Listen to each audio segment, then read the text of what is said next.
வணக்கம். இன்னைக்கு நம்ம ஆரோரூட் அல்லது தமிழில் கூகை மாவு அப்படின்னு சொல்கிறோம். அதை பற்றி தெரிஞ்சுக்க போகிறோம். அந்த காலத்தில் இது எல்லார் வீட்லேயுமே இந்த மாவு இருந்திருக்கு. அவ்வளோ மருத்துவ குணம் கொண்ட இந்த மாவு இப்போ நமக்கு அந்த என்ன மாவு இது என்னன்னு கூட நம்ம யாருக்கும் தெரியறதில்ல. இது நாட்டு மருந்து கடையில் இந்த மாவு கிடைக்கிது. எல்லார் வீட்லேயும் இது கண்டிப்பாக இருக்கணும். வயிறு புண்ணு குழந்தைங்களுக்கு இது கஞ்சி வச்சு கொடுக்கலாம். அவ்வளோ நல்லது இந்த மாவு. இந்த மாவை பற்றி நம்ம இப்போ தெரிஞ்சுக்க போகிறோம். இதை எப்படி கஞ்சி வச்சு குடிக்கலாம், இதில் என்ன மருத்துவ பயன் அப்படின்னு இருக்குன்னு பார்க்கலாம். இட்லி தோசையில் கூட நம்ம இந்த மாவை சேர்த்து இட்லி தோசையில் சேர்த்து கலந்து செஞ்சால் எந்த டிஃப்ரெண்ட்டும் தெரியாது. இந்த கிழங்கு எப்படி இருக்குது பாருங்கள். இது மஞ்சள் செடி மாதிரி தான் இந்த கிழங்கு இருக்குது. இது ஃப்ளாரன்ஸ் நைட்டிங்கேலை பற்றி உங்களுக்கு தெரியும். இங்கிலாந்தில் பிறந்தவங்க, மிக வசதியான குடும்பத்தில் பிறந்து இந்த மருத்துவ சேவை செய்கிறதுக்காகவே தன்னுடைய வாழ்க்கையை அர்ப்பணித்தவங்க. ஏன் இப்போ அதை சம்மந்தம் இல்லாமல் சொல்கிறேன் அப்படின்னு சொன்னால், நான் 1854 ஒரு இங்கிலாந்துக்கும் ரஷ்யாவுக்கும் ஒரு போர் நடக்குது, கிருமிய போர் அப்படின்னு. அப்போ இங்கிலாந்து அரசாங்கம் நைட்டிங்கேலை அந்த இராணுவ வீரர்களை காப்பாற்றுறதுக்காக அனுப்புகிறாங்க. சண்டையில் 2 வருஷம் நடக்குது அந்த கிருமிய போர். அப்போ இவங்க அனுப்புகிறப்ப என்ன எடுத்துகிட்டு போகிறாங்கன்னா, 1854 ஒரு பெரிய இரும்பாலான அடுப்பும் இந்த ஆரோரூட் மாவும் ஒயினும் எடுத்துகிட்டு போகிறாங்க அந்த நோயாளிகளை காப்பாற்ற. அதுக்காக தான் சொல்கிறேன், இந்த மாவு எவ்வளோ மருத்துவ குணம் கொண்டது. இதில் எப்படி கஞ்சி வைக்கலாம்னா, கொஞ்சமாக ஒரு ஸ்பூன் மாவு எடுத்துக்கிட்டு அதில் நம்ம திக்காக இருக்கிறதுனால ஒரு அரை டம்ளர் அளவு இல்லை 1/4 டம்ளர் அளவு தண்ணி ஊற்றுறோம். தண்ணி ஊற்றி மாவை முன்னாடி கீழே வச்சு நல்லா கட்டி இல்லாமல் கரைச்சிங்க. அடுப்பில் வச்சு ஒரு 5 நிமிஷத்துலேருந்து 10 நிமிஷம், 5 நிமிஷம் கூட போதும். அதுக்குள்ளே அந்த மாவு அப்படியே ஜெல்லு மாரி அழகாக வந்துடும். பாருங்கள், அடுப்பை குறைச்சி வச்சு கிண்டிக்கிட்டே இருக்கணும்.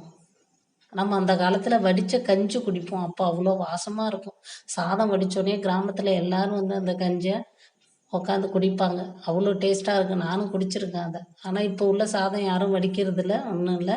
இது ஜெல்லு மாரி ஆனோடனே இதில் கொஞ்சம் பெருங்காயம், ஓமம், உப்பு 3ம் போடுறோம். நான் அப்போ அதில் வெறும் உப்பை மட்டும் போட்டு கஞ்சாவும் குடிக்கலாம். இது 3ஐயும் போட்டுக்கலாம். இதில் பழம் இருந்தால் ஜூஸ் புளிஞ்சும் போட்டுக்கலாம். இது கற்பூரவள்ளி வாழைப்பழத்தை நல்லா அழகாக கட் பண்ணி அதில் சேர்க்குறோம்.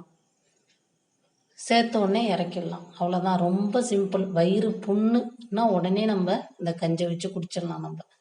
எனக்கு அடிக்கடி அல்சர் பிரச்சனை வர்றதுனால இந்த மாவு எங்கள் வீட்டில் எப்பயும் இருக்கும். காரமாக ஏதாவது சாப்பிட்டோன்னா அடுத்தது இதை கஞ்சி வச்சு குடிச்சிட்டா வயிற்றில் எந்த பிரச்சனையுமே இருக்காது.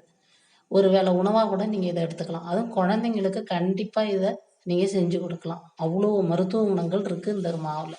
அடுத்தது தண்ணியாக வெறும் கஞ்சி எப்படி உப்பு மட்டும் போட்டு இந்த கஞ்சி வச்சு குடிக்கலாம். கஞ்சி ஆறணுன்னா அதில் மோரோட கரைச்சி கூட நீங்கள் குடிக்கலாம். இப்போ கொஞ்சம் தண்ணியாக வெறும் உப்பு மட்டும் வச்சு எப்படி கஞ்சி வைக்கிறதுன்னு காமிக்கிறேன். இதில் நல்லா தண்ணி கொஞ்சம் நிறையா கொஞ்சமாக ஊற்றி மாவு கட்டி இல்லாமல் கரைச்சிங்க. அதுக்கப்புறம் கொஞ்சம் நிறையா ஒரு பெரிய டம்ளர் அளவு தண்ணி ஊற்றி வைக்கிறேன். தண்ணியாக குடித்தா நல்லாயிருக்கும். வடிகஞ்சி குடிக்கிற அதே டேஸ்ட்டில் தான் இருக்குது. இது இந்த கஞ்சி தாய்ப்பாலுக்கு இணையானது. அந்த அளவுக்கு ஊட்டச்சத்து நிறைஞ்சிருக்கு. எலும்பை நல்லா வளர்க்குமா குழந்தைங்களுக்கு கொடுத்தா. இதயத்தை பலப்படுத்தும். இது சிறந்த புத்தி தெளிவையே கொடுக்கும் அப்படின்னு சொல்கிறாங்க. வயிற்றில் புண்ணு இருந்தால் நம்ம புண்ணையும் சீக்கிரம் ஆத்திரமா. அந்த அளவுக்கு மருத்துவ பயனுள்ளதான்.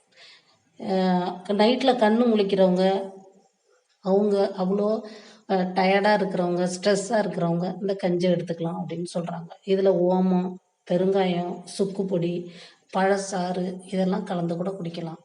அவ்வளோ நல்லது. இதை வாங்கி வச்சுங்க. தேவை ஏற்பட்டால் நம்ம எல்லாரும் வயிறு பிரச்சனை உள்ளவங்கள சாதாரணமாகவே வாரத்தில் ஒரு நாள் இந்த கஞ்சி வச்சு குடிக்கலாம். குழந்தைங்களுக்கு இந்த கஞ்சி வச்சு கொடுங்க. அவ்வளோ மருத்துவ குணம் இருக்குது. கிழங்குனாவே கேஸு வேறு பிரச்சனை இருக்கும். ஆனால் இந்த கிழங்கு என்ன சொல்கிறாங்க, மருத்துவ கிழங்குன்னே சொல்கிறாங்க. அவ்வளோ நல்லா இருந்தது. நான் நிறையா வாட்டி குடிச்சிருக்கேன். நான் ரொம்ப வருஷமாக பயன்படுத்திக்கிட்டு இருக்கேன். நீங்களும் பயன்படுத்தி பாருங்கள். நன்றி, மகிழ்ச்சி.